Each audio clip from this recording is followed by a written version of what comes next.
Hello students, आपके सामने फिर से मैं प्रेजेंट कर रहा हूं अपनी लास्ट क्लास मैंने खत्म की थी कंपैरेटिव स्टेटमेंट के अंदर बैलेंस शीट।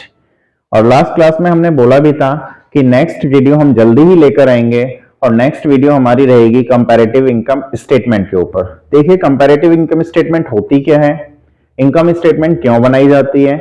जब भी कोई बिजनेसमैन बिजनेस करता है तो उसका मेन मोटिव प्रॉफिट अर्न करना होता है। अब वो प्रॉफिट कितना अर्न किया उसके लिए हम इनकम स्टेटमेंट बनाते हैं। इनकम स्टेटमेंट कैसे बनाई जाती है और उसमें कंपैरिजन कैसे किया जाता है, आज का टॉपिक हमारा ये रहेगा। सो प्लीज स्टूडेंट ध्यान से सुनिएगा और देखिएगा कि कंपैरेटिव इनकम स्टेटमेंट कैसे बनाते हैं। देखिए comparative income statement, first of all same format हमारा particular, not number, previous year means 2017 लिया है। आप कुछ भी एज्यूम कर सकते हैं और बाकी जो पेपर्स में लिखा होगा वो आपको लेना है। 2018 is the current year, increase and decrease and then last is percentage change। Format हमारा सिमिलर है। देखिए इसके अंदर क्या क्या आइटम्स आते हैं हमारे। फर्स्ट ऑफ ऑल आपको ध्यान रखना है RFO, revenue from operation. Revenue from operation ये आपको लिखना है। Revenue from operation mean sales. Sale आपकी क्वेश्चन में गिवन है यहां पे 10 लाख, 10 लाख रुपए की सेल है 17 में, और 18 में हमने सेल एज्यूम कर ली 15 लाख की, 15 लाख रुपए की। इसके बाद देखिए ऐड कीजिए इसमें अदर इनकम।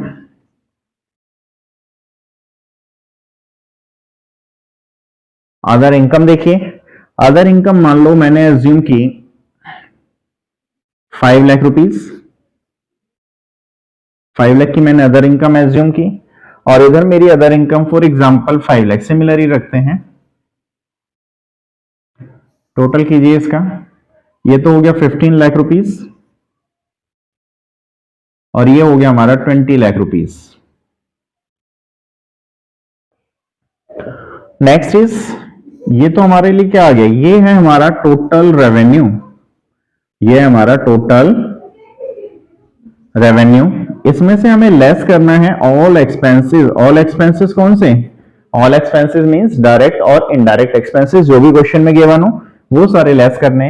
वो मैंने एज्यूम किया 5 लाख के हमारे एक्सपेंसेस हैं, और यहां मैंने एक्सपेंसेस एज्यूम किए 10 लाख। ये माइनस कीजिए, माइनस करने के बाद कितना आता है, ये 10 लाख, और ये आता है हमारा 10 लाख। ये हमारे लिए क्या है, प्रॉफिट बिफोर टैक्स। इसमें से यदि मैंने टैक्स लेस किया, टैक्स मैंने एज्यूम किया 50% का, टैक्स रेट मैंने एज्यूम किया 50%, तो ये 10 लाख पे 50% कितना आता है, 10 लाख पे 50% 5 लाख आ जाता है आपका, और 10 लाख पे 50% कितना आता है, 5 लाख आ जाता है। सिमिलर हो गए दोनों। कैलकुलेशन चेक कर लेना, कोई मिस्टेक ना हो। 10 माइनस 5 कितना आ गया, 5 लाख, और ये कितना आ गया, 5 लाख। ये हमारे लिए क्या है, प्रॉफिट आफ्टर टैक्स। अब देखिए इसमें चेंजेस क्या है और क्या हमें करना है इस क्वेश्चन के अंदर।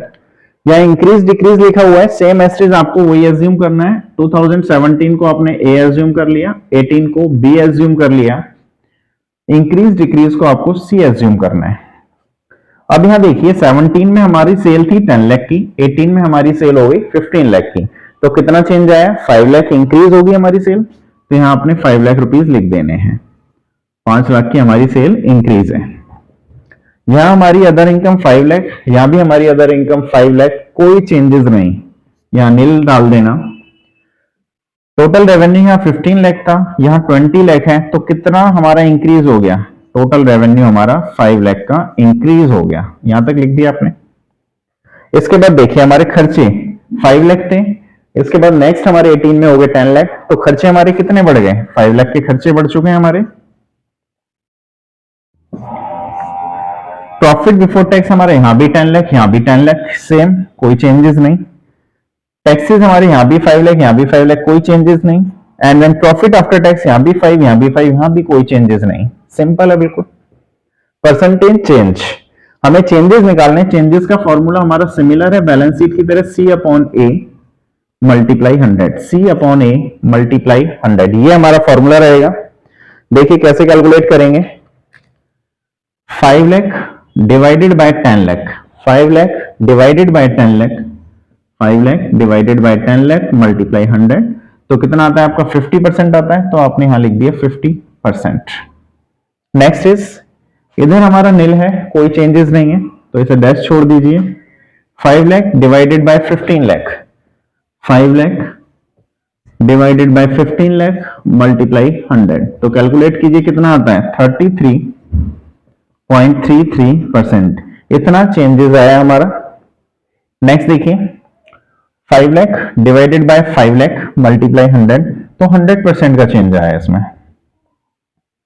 यहां देखिए, यहां तीनों में कोई इंक्रीज डिक्रीज नहीं, तो डैश छोड़ दीजिए, कोई भी चेंजेस नहीं आया।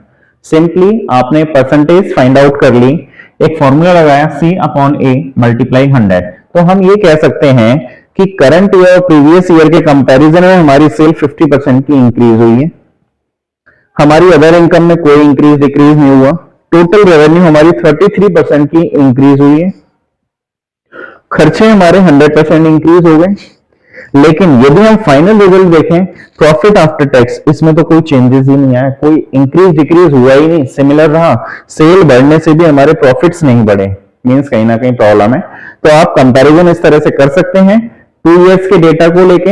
हमने कंपैरेटिव इनकम स्टेटमेंट के अंदर यही पढ़ा कि हमारे प्रॉफिट आफ्टर टैक्स 17 में भी सिमिलर, 18 में भी similar, then no changes for final result हमने देखा, तो हमारा कोई चेंजेस नहीं आया दोनों में। तो आप कंपैरिजन इजीली कर सकते हैं। और सीबीएसई पॉइंट ऑफ व्यू आप ये ध्यान रखना, बहुत इजी कॉन्सेप्ट है, अच्छे से पढ़ के जाना। आपको इसमें मार्क्स अपने डिडक्शन नहीं कराना, 100% मार्क्स लेने हैं इस कॉन्सेप्ट के अंदर। Similar 1 marks, 1 marks, 1 marks and 1 marks, तो आप एज इट इज मार्क्स ले सकते हैं, कोई भी प्रॉब्लम नहीं है इस कॉन्सेप्ट में। आपको फिर भी यदि कोई भी नया वीडियो, यदि किसी भी कॉन्सेप्ट से रिलेटेड आपको प्रॉब्लम आती है कि सर इसका वीडियो पहले बनाना है और इस वीडियो को पहले आप हमें रिप्रेजेंट करिए, तो मैं वो वीडियो आपके लिए सबसे पहले लेकर आऊंगा। आप अकाउंटेंसी और बिजनेस स्टडी में यदि कोई किसी भी कॉन्सेप्ट में डाउट है, तो वो फर्स्ट ऑफ ऑल बताइए, क्योंकि फाइनल एग्जाम आपके आने वाले हैं, तो आपके अकॉर्डिंग वीडियोस लेकर आएंगे। वैसे रेगुलर बेसिस पे मैं अपने वीडियोस डालता रहूंगा। और आपका यदि कोई भी क्वेरी आती है, किसी भी कॉन्सेप्ट में आपको प्रॉब्लम आती है, तो फर्स्ट ऑफ ऑल उस वीडियो को हम आपके सामने लेकर आएंगे। Okay, thank you.